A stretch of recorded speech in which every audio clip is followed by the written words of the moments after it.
Chapter 11 of Extraordinary You, this amazing book by Jacqueline Ortiz. We are on Chapter 11, Procrasti-Nation. You conquer procrastination by focusing on the emotional reward. Emotion fuels motion. Why do it? We are a nation of procrastinators. We put things off until crunch time, and then we guzzle gallons of coffee and pull all-nighters. But why? There's a laundry list of excuses. For example, fear of being judged, fear of making a mistake, fear of not being good enough, bad habits, too hectic a schedule, not a top priority, lack of organization, living in a hedonistic society, short attention span, and so on. Do any of these sound familiar? Perhaps intimately familiar. But the fundamental reason for procrastinating is a lack of connection between your inner self and the ability to accomplish what you decided or committed yourself to do. There's an inner conflict or struggle between your conscious and subconscious selves. Intellectually or consciously, you may want or need to do something, but subconsciously your emotions, habits, and beliefs are in conflict with it. You have already learned about the dual motivating forces of pain and pleasure. So if you don't accomplish what you started or don't even get around to starting it, it is because you perceive the pain of doing it as being greater than the pleasure of getting it done. When you procrastinate, you forfeit the learning opportunity in overcoming life's challenges. Procrastination is a consequence of not having enough courage or faith in your ability to successfully accomplish what you set out to do. When your courage and faith is weak, it is nearly impossible to reach deep down inside to find the determination, discipline, drive, willpower, and guts to rise to the occasion and challenge yourself to take the risk. The fear of failing or of not being good enough keeps you from branching out into the unknown and taking a chance. During my emotional meltdown, I became the queen of many things, unfortunately none of which I was proud of or that anyone should aspire to do. One of these things I excelled at was procrastinating by making elaborate excuses, justifying how I was too busy. But busy doing what? Today I can't fathom what discombobulated excuses I must have come up with. After all, I wasn't working, I wasn't socializing, and my best recollection is of moping around and worrying. The bottom line is that the more I procrastinated, the more my self-confidence eroded. Confidence that I could follow through, take initiative, and keep my word. I had gotten into a debilitating habit, and there was no magic trick to get me out of it. I was squandering time, waiting for inspiration and motivation to get me to take action. But I had it all backward. Inspiration and motivation don't come until you make a wholehearted commitment to getting something done. It was sheer commitment and focus on the prize that got me to follow through, one step at a time. I focused on the emotion because it is what fuels motion. You stick to your commitments by keeping your eyes on the final prize, rather than on all of the demoralizing and often overwhelming steps it takes to get from where you are to where you want to be. You can get an enormous amount of leverage by evaluating the price you pay for procrastinating and then vividly visualizing already having achieved the goal.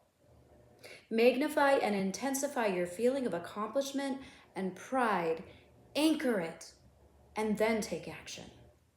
No amount of wishing will take the place of taking action. Get yourself out there and do it. Courage is like a muscle. The more you work it, the stronger it becomes. The only way to get courage is to practice the courageous act of taking a leap of faith. You do this by making a commitment to start and then following through. When you do as you say, you develop behavioral confidence. Nothing can be accomplished until you begin. Every time you start something, you set energy fields in motion. Your creative juices flowing and opportunities flowing. Emotion fuels motion to create the momentum to keep it going and to get it done. The price that you pay. The price you pay for procrastinating is your personal integrity, self-esteem, and self-confidence. When you fail to follow through, you forfeit all zest for passion, for growth, and for life. And you stunt your emotional growth by creating the belief that you don't have the emotional and behavioral capacity to take a chance and follow it through. Every time you fail to follow through, it reinforces the idea that you aren't emotionally capable or strong enough to handle the difficult challenges of life, which prompts you to make up excuses for not attempting or following through. There is a high price to pay for procrastinating, an emotional price. For example, some people are fearful of reflection or of the pain that a relationship can bring. So they put off experiencing love or intimacy by placing conditions, sabotaging, repressing, denying, avoiding, or rejecting love out of fear of experiencing pain.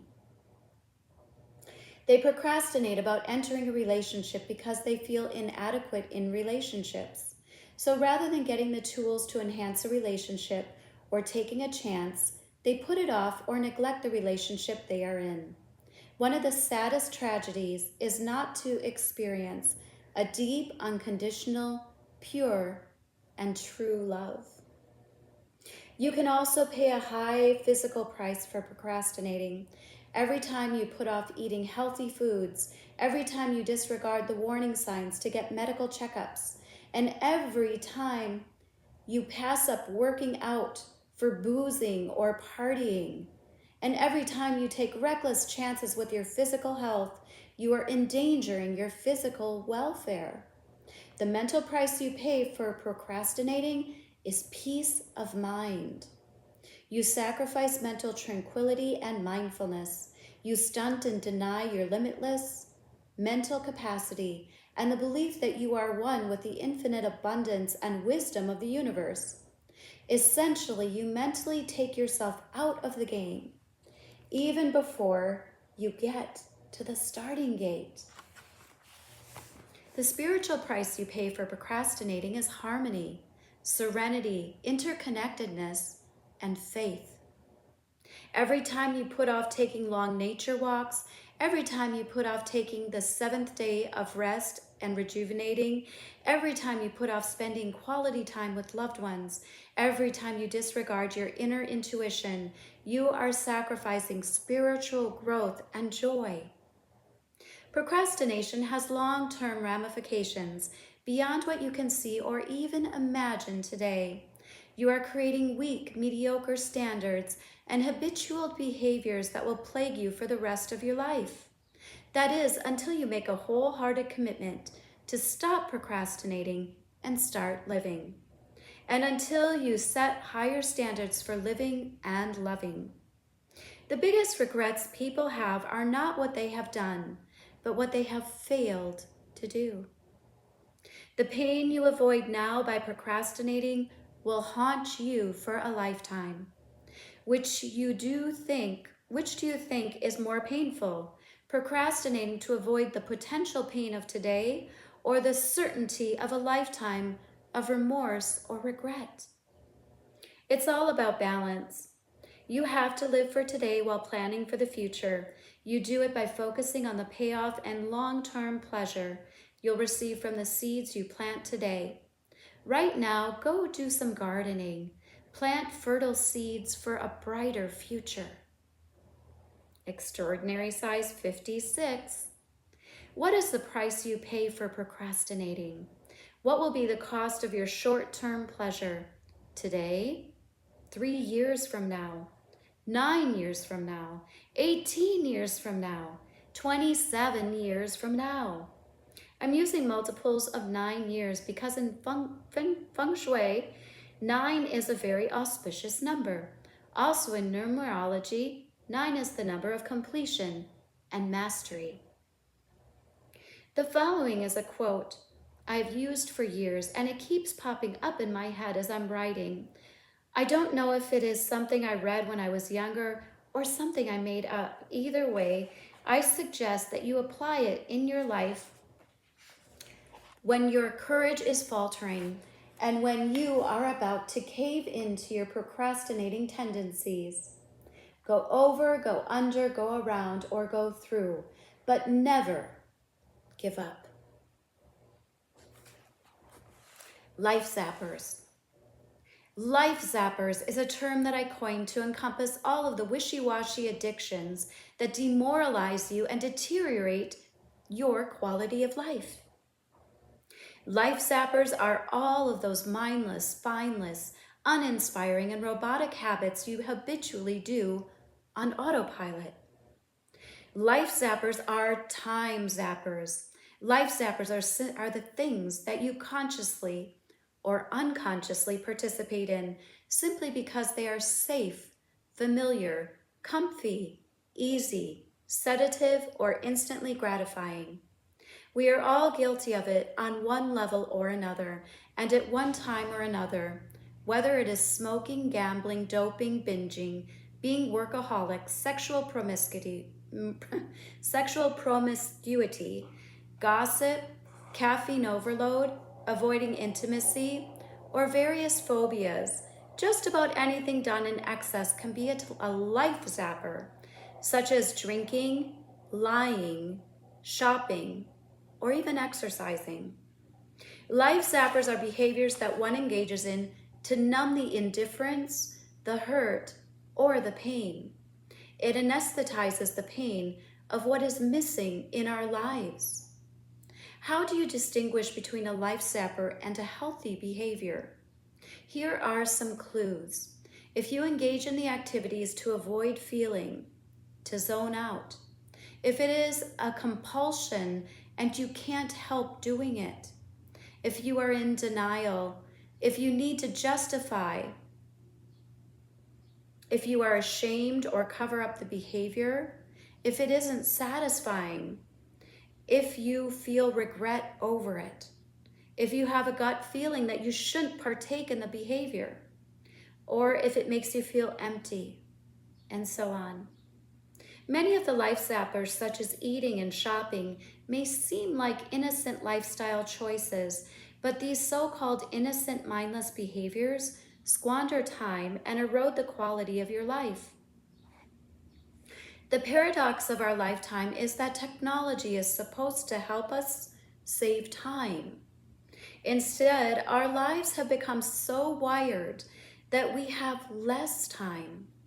Technology has facilitated so much in our lives, but it has also created numerous life zappers, such as excessive use of instant messaging, mountains of email, internet shopping, porn sites, gambling sites, social media, and information overload. Having technology at our fingertips produces instant gratification, but it also creates a society of global busybodies who demand and expect instant responses 24/7. Your boss, your family, your spouse, your coworkers, friends, bill collectors, and more. In a way, technology has made you a slave of the very thing from which it was supposed to liberate you. Life zappers are intoxicating, tempting behaviors that we must guard against. They rob us of time, energy, personal fulfillment, emotional growth, and possibly even money or health. They consume us, deplete us, rob us, and numb us, keeping us from living purposeful and meaningful lives. Extraordinary size 57. Unfortunately, life zappers are like mutant superviruses in that they infect just about everyone. We all engage in them It is just that most of us aren't even aware of the quantity and magnitude of the life zappers we participate in. It is time to shine the light on these pesky nuances that seem harmless but deteriorate and decay our lives. Go through a few of your typical days and journal the things you are wasting your valuable life on. Those are the ones that deplete you of energy and time, the ones that consume and diminish your life. What are your life zappers? What triggers your participation in this life-sapping behavior? Why do you indulge in each particular life zapper? What are you trying to avoid? What are you trying to gain? What is it costing you? What form does the pain take? What is your payoff for engaging in the behavior? And what form does pleasure take? Is the short-term pleasure worth the long-term pain of continuing the behavior? Why or why not? What can you use to motivate you to stop the behavior? What steps can you take to stop it? Make a commitment to stop the life-zapping behavior. Extraordinary size 58. Now that you have identified, claimed, and made a commitment to stopping the life zapper, you may need a little help in actually doing it. You need to replace the life zapper, which is zapping your energy and condemning you to a life of mediocrity, with something that will empower and reward you. You need to replace your life zapper with a life charger. Life charger is a term that I coined for something that is meant to be used as a replacement for a life zapper. Using a life charger is like replacing your old rusty battery with a fully charged battery. It is what charges your passion for living. For example, replace the life zapper of overeating with the life charger of eating small, frequent, nourishing meals. Replace being a couch potato with moderate exercise 3 times a week. This can be boxing, yoga, or a Pilates class that you find entertaining. Don't just stop or eliminate a life zapper without replacing it with something that you find fun and challenging. Always replace your life zapper with a life charger that recharges and sparks your passion. You want your life to be a constant unfolding of possibilities and personal growth. How do you live a passionate, extraordinary life? By making the life-altering commitment to live the life you crave and have designed for yourself. No ifs, ands, or buts. You do it one conscious decision at a time. When you make a conscious decision to commit to eliminating life-zapping behaviors, you will experience a more fulfilling, rewarding, purposeful, intimate, and authentic life in which you are living in the present moment. Eliminating life zappers opens you up to more creativity, more time, more money, more energy, more joy, more meaning, more love, more emotions, more universal flow, and more possibilities. It opens you up to living a more intensely, deeply, harmoniously passionate life on your terms. What can be better than that? Making a commitment to eliminate life-sapping behaviors doesn't mean a lifetime of banishment and self-deprivation. Never to indulge in harmless behaviors you truly enjoy.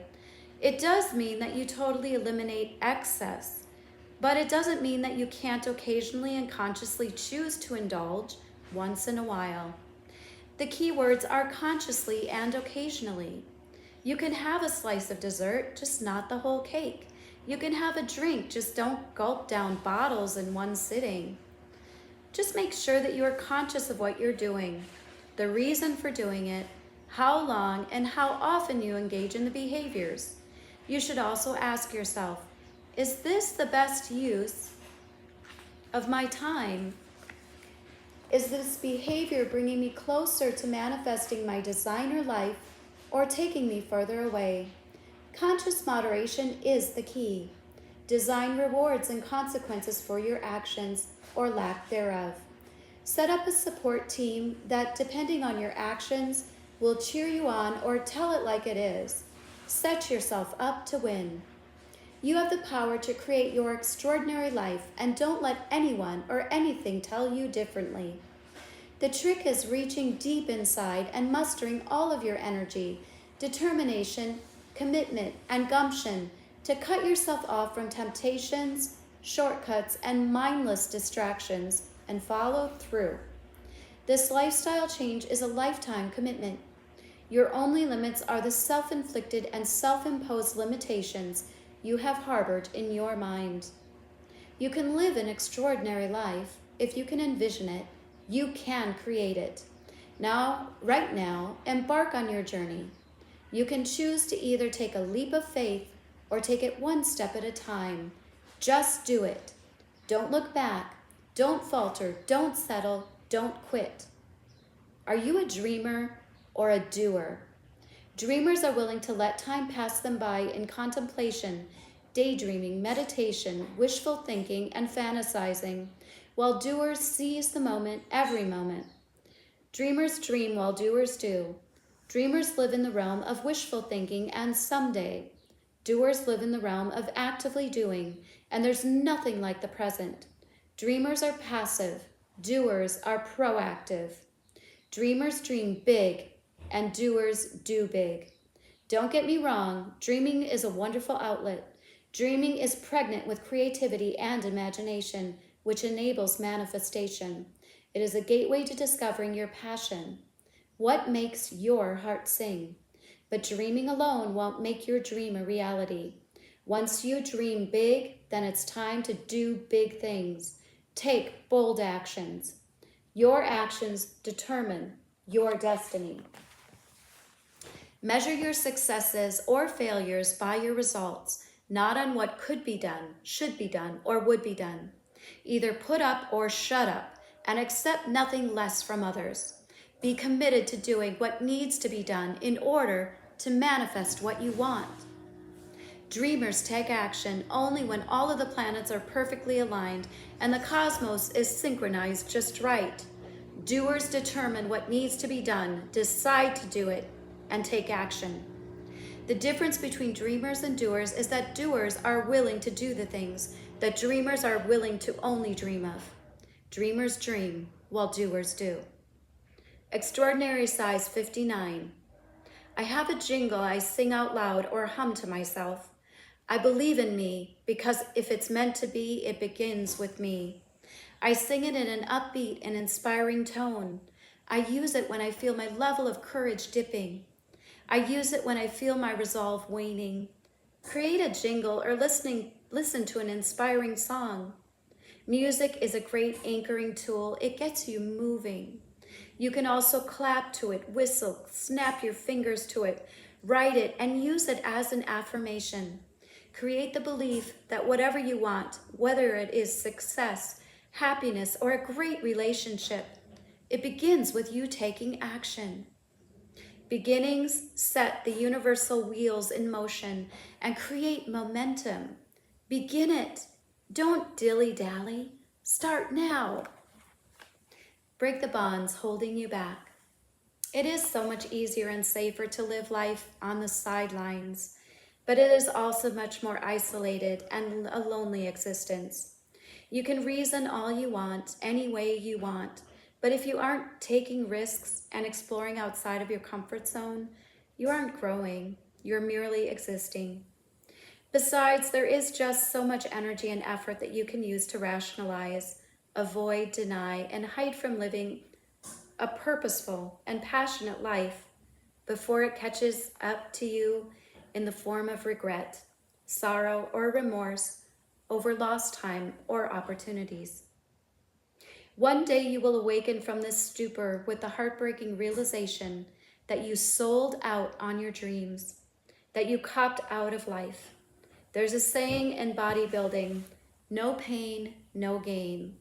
This basically means that if you don't put tension and pressure on your muscles, they won't grow.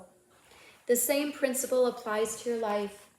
If you can't muster the courage to experience pain once in a while, you won't reap the benefit of explosive growth. You need to make a commitment to get off the sidelines and get into the game of life, to stretch outside of your comfort zone. You need to make a solid commitment and say, I'm willing to go outside of my comfort zone, even if in the short term I might feel discomfort or fear, because I know that in the long term, it will be worth it. Internalize this and make it into a new belief for you. Most people procrastinate when they are worried about something. People procrastinate when they feel helpless or hopeless. Ultimately, whatever your particular excuse is for procrastinating, you do it because you get a payoff.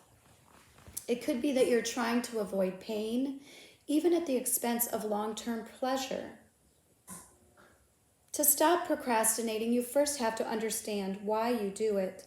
Don't accept the blanket excuse that it's just a habit. There's a reason that you do what you do. What is your belief? What is your particular payoff? A habit is nothing more than a series of related choices that you have allowed through repetition to become an automatic, spontaneous, even unconscious routine or pattern. You created the habit and you can destroy it. To reverse the habit, first you have to become conscious of the habit, and then you must change it. For example, if you overeat in front of the television, make a conscious effort to stop it.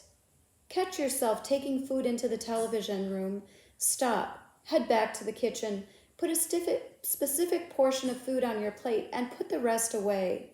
Eat in the kitchen. Each time congratulating yourself for consciously catching yourself in the process and for the discipline to change your habit. You not only stopped the undisciplined habit of eating unlimited amounts in front of the television, but you also replaced the old habit with eating a controlled portion in the kitchen or dining room. Stopping old habits and replacing them with new ones takes awareness, discipline, and patience. Don't get discouraged. Psychologists say that it takes a month to change a habit. A series of behaviors created the negative habit, and it will take a series of positive behaviors to replace the old habits. Repetition is the key. Stick with it. Don't get bogged down with information. Knowledge without taking action is potential power. Most people waste a lot of time and energy spinning their wheels. Stop spinning your mental wheels with senseless thinking, analyzing, and worrying that will get you nowhere. Don't just sit there. Get in the driver's seat and drive off. All you can do is your very best. Don't demand perfection. Just do your very best and learn to accept yourself, warts and all. Extraordinary size 60. If you are like most people, you have mountains of to-do lists. If all you have is a to-do list, it can get more than a tad disheartening. So create a done list. Include all of the things you have committed yourself to doing and act upon in a timely fashion. This list will increase your confidence and it can serve as your testimonial to your determination, discipline, and follow-through fortitude. Take out this list whenever you feel your courage, determination, or discipline waning. Extraordinary size 61. Make a list of things that you have been putting off and then prioritize them. On the top of the page, write extraordinary, critical, crucial, or something that resonates with you. Put the most urgent and important items on top. Ask empowering questions that will prompt you to get off of your rear, gear up, and start doing. Here are some examples. What has been my payoff for not completing it? What behavior do I need to stop? What behavior do I need to change? What can I do right now to get started? How can I reframe this to inspire me to take action? If you have already started, ask, what can I do right now to complete it? Make a plan. Break it down into steps, then get the let out and get going. Don't put it off. If you don't have the momentum after this exercise, then when will you ever have it? Extraordinary size 62. Get leverage. Ask empowering questions. How will I feel when I get this project completed? Add positive emotional intensity to completing your project. How can I make completing this project fun?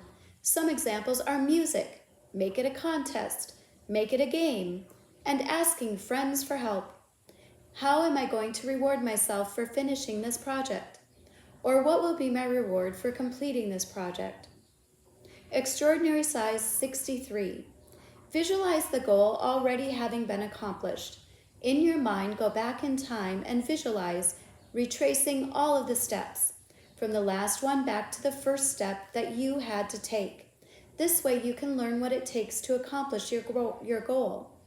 Then write down the last step and then the next to last, all the way to the first step. Now in real time, complete the actions from the first step to the last step. Extraordinary size 64. We all have running conversations in our heads, sometimes out loud.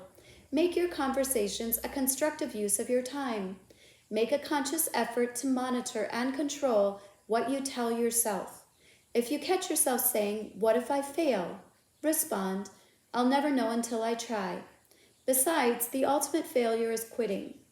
If you say, "I don't want to look stupid," respond, "I'm not going to look stupid, but I'm willing to risk looking stupid in the short term for the long-term reward." If you say, "I'm afraid to make a mistake," respond, "I'm not going to make a mistake.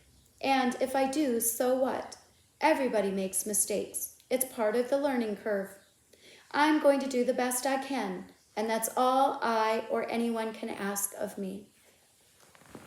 Get off your rear and get raring to go.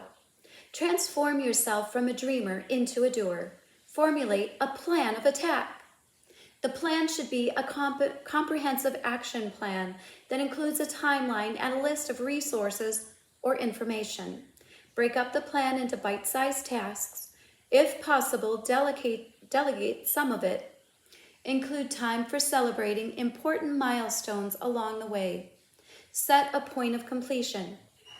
The goals that you want to accomplish need to be written down in a positive way and in the present tense.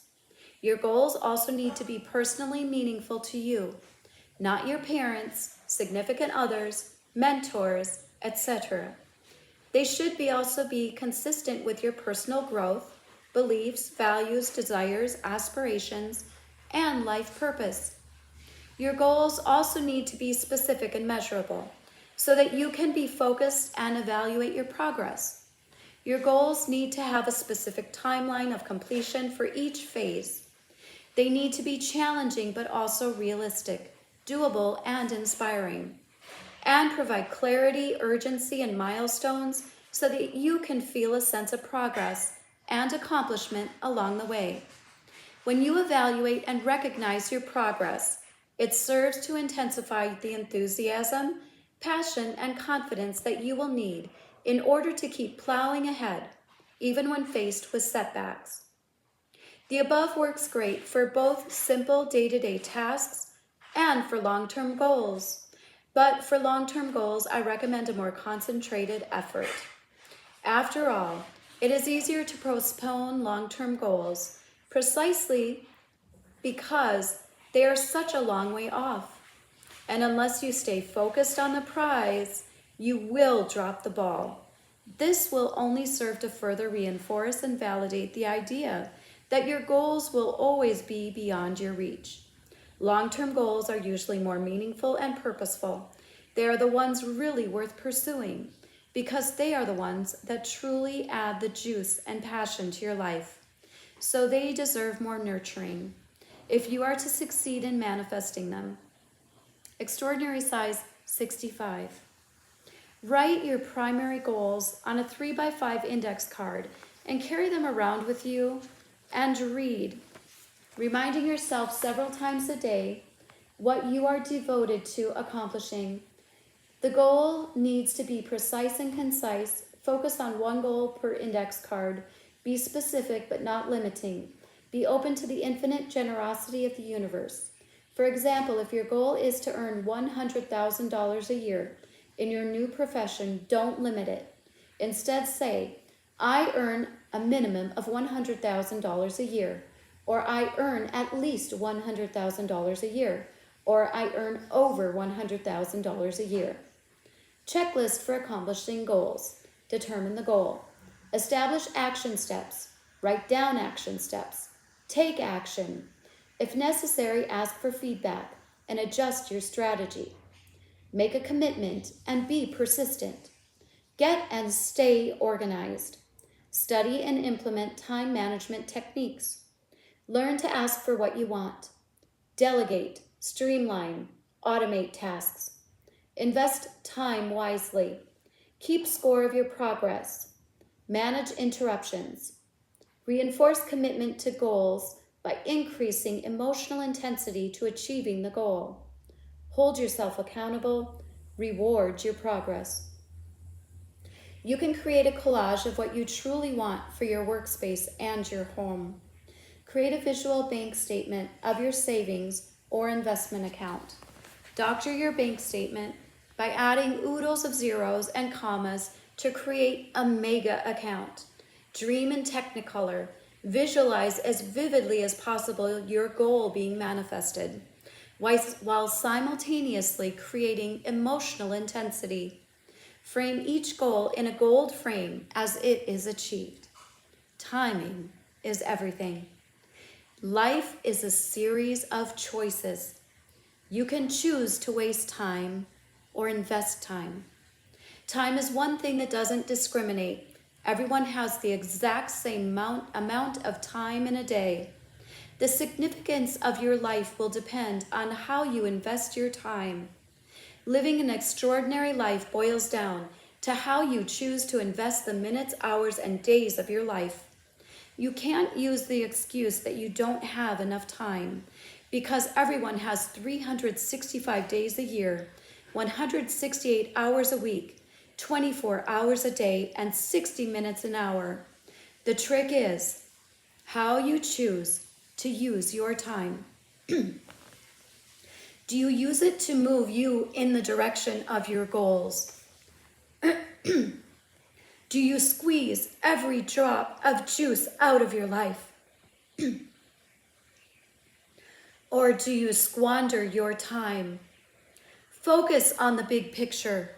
No excuses. Take the time. Make the time. Prioritize your to-do list. Aggressively and meticulously slash out anything that doesn't meet your highest standards that you have set for yourself. You can squeeze minutes here and there, even hours each day, by minimizing or eliminating life sappers. Television, gossip, senseless worrying, and so on. Next, reduce your interruptions. The best protection against interruptions is prevention. Close the door. Move out of range of sight. Impose a hold all calls policy for a block of time. Mute the ring button on your telephones, cell phones, fax machines, answering machines, etc. Value yourself and invest in yourself by finding time in your hectic schedule and reserving it for realizing your personal dreams and goals. Learn to use and manipulate time rather than the other way around. If you feel stressed out over time, it is because of your perception and lack of control over time. Your beliefs about time affect your stress levels and efficiency. If you are stressed, it is probably because you are focusing on a negative outcome that happened in the past or could happen in the future. This serves to scatter your energies into hyper multitasking. This tricks you into thinking that you are extremely busy, when in reality you are accomplishing little in the way of meaningful and significant things that you are passionate about. Don't allow life's irritations and distractions to bury your dreams alive. You can distort time by concentrating on what you are doing. When you are focused on what you are doing and its positive outcome, you lose track of time and you are in the flow. This is much more productive than constantly checking your watch and fidgeting or stopping and restarting projects. Reframe your thinking to focus on the present and expect a positive outcome. Focus on the task at hand, and you will immediately become more efficient and effective. Your productivity level will skyrocket, while your anxiety level will take a major nosedive. The trick to stopping procrastination and living an accomplished life is to prioritize your to-do list with meaningful and purposeful life-altering projects and goals that enhance and enrich the quality of your life. Extraordinary size 66.